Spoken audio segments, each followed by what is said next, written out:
The baby boomers grew up in the slow growth, high inflation economy of the 1970s and the early 1980s, so you'd think they'd be more thoughtful when the 2008 financial crisis threatened their own children.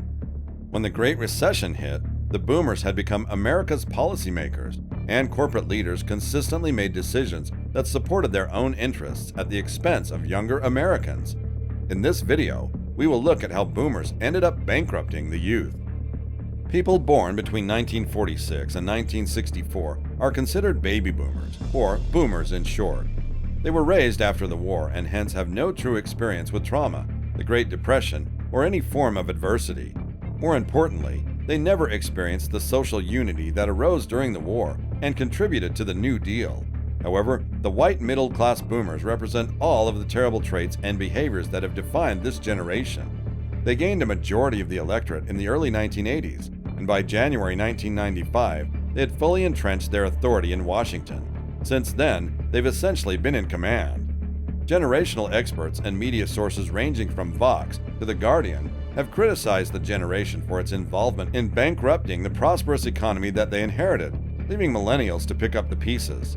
Millennials, now the largest generation, have faced an affordability issue since they emerged from the Great Recession into a terrible job market, trying to accumulate wealth while facing skyrocketing living costs and significant college debt.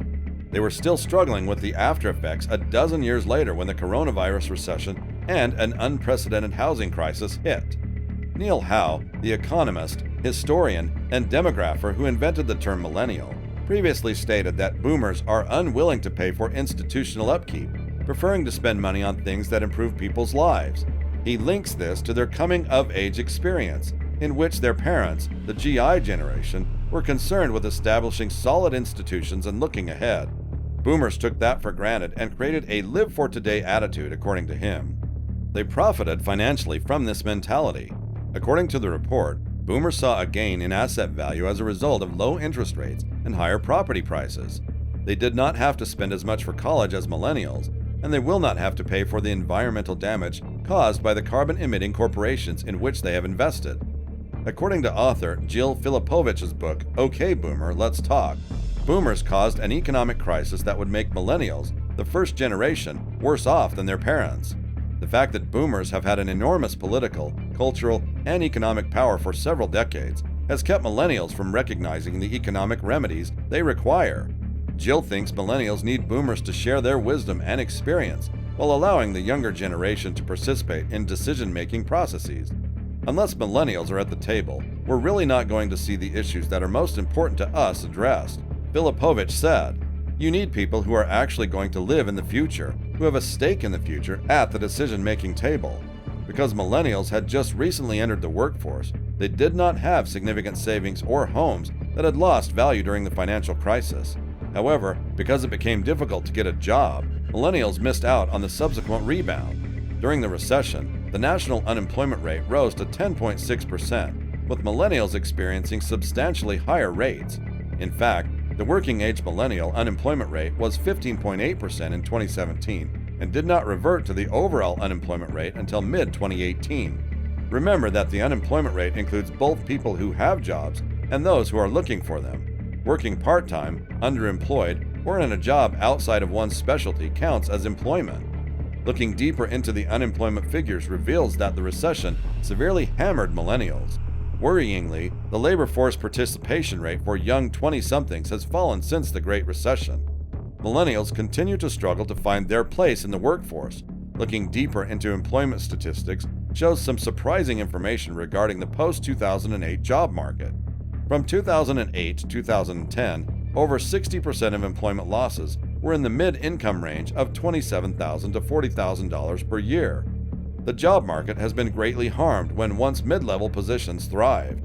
There is widespread concern about technology replacing low-skilled jobs. These are the jobs and tasks that young workers require to start getting valuable experience. Because technology replaced around 90% of these mid-level jobs, millennials were responsible for 2/3 of employment loss and jobless recovery. As corporations replace routine functions with technology, older, more experienced workers have been pushed down the career ladder. Firms are now looking for experienced staff who can manage non-routine activities more effectively. This trend will have long-term consequences for millennials, forcing them to accept low-wage positions.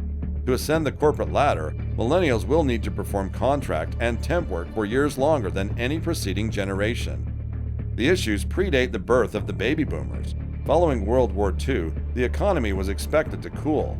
There was a lot of money invested in the war effort and rebuilding, which wasn't sustainable. Following World War II, the United States experienced a golden age as it supplied and rebuilt the rest of the world. One can argue that this is not new growth. You can pay for somebody to dig a hole and to fill it back up, and it will be recognized as growth, even if you are no better off. Not to mention the massive giveaways provided by the GI Bill, which positioned a white, post-war generation for easy success. The fall of communism, which resulted in a surge of freer trade, was another worldwide impact that aided boomers. Furthermore, baby boomers profited from a huge labor force. A large workforce means more individuals earning and spending money, which has a cumulative influence on growth.